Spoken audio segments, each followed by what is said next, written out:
இந்த வீடியோ நல்லா பாருங்கள். இதில் வந்து ஒருத்தர் கருங்காலி வேஷம் போட்டிருக்காரு. இந்த முன்னாடி நிற்காரு பார்த்தீங்களா, இவர் கருங்காலி வேஷம் தான் போட்டிருக்காரு. ஆனால் சாமி ஆடுறத பாருங்களேன், தாடகை சாமி இறங்கி ஆடிக்கிட்டு இருக்காரு.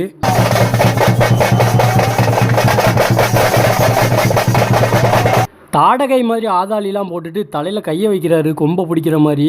முன்னாடி ஒரு தாடகை ஆடிக்கிட்டு இருக்காரு. அவர்கிட்ட போயிட்டு ஒரு தாடகை மாதிரி கீழே உட்காந்து ஆடுறாரு. இந்த வீடியோவில் இருக்கிறவர் இப்போ தான் மொதல் டைம் கருங்காலி வேஷம் போட்டிருக்காரு. ரொம்ப வருஷம் ஆசைப்பட்டு கஷ்டப்பட்டு தான் போட்டிருக்காரு. இவர் வேஷம் போட்டுட்டு சாமி அருள் இறங்குறதுக்காக வேற ஒரு செட்டுக்கு போயிருக்காரு.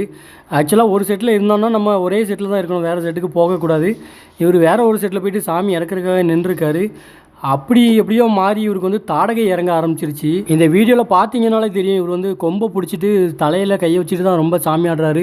தாடகைக்கு உள்ள ஆதாளி சவுண்டும் போடுறாரு. சாமி கிட்ட போயிட்டு முட்டிக்கிட்டு நிற்கிறாரு. செங்காலி வேஷமாக இருக்கட்டும், மற்ற காளி சாமிக்கு கிட்ட போயிட்டு முட்டிக்கிட்டு நிற்கிறாரு. தாடகை தான் அந்த மாதிரி முட்டிக்கிட்டு இருப்பாங்க. அந்த வேஷம் போட்டுக்கிறவருக்கு வெறும் 18 வயசு தான் ஆகுது. வேறு செட்டில் போய் சாமி இறக்க சொன்னதுனால வேறு சாமி இறங்கிருச்சுன்னு எனக்கு தோணுது. இதை பற்றின உங்கள் கருத்து என்ன அப்படிங்கிறத நீங்கள் கமெண்டில் சொல்லலாம்.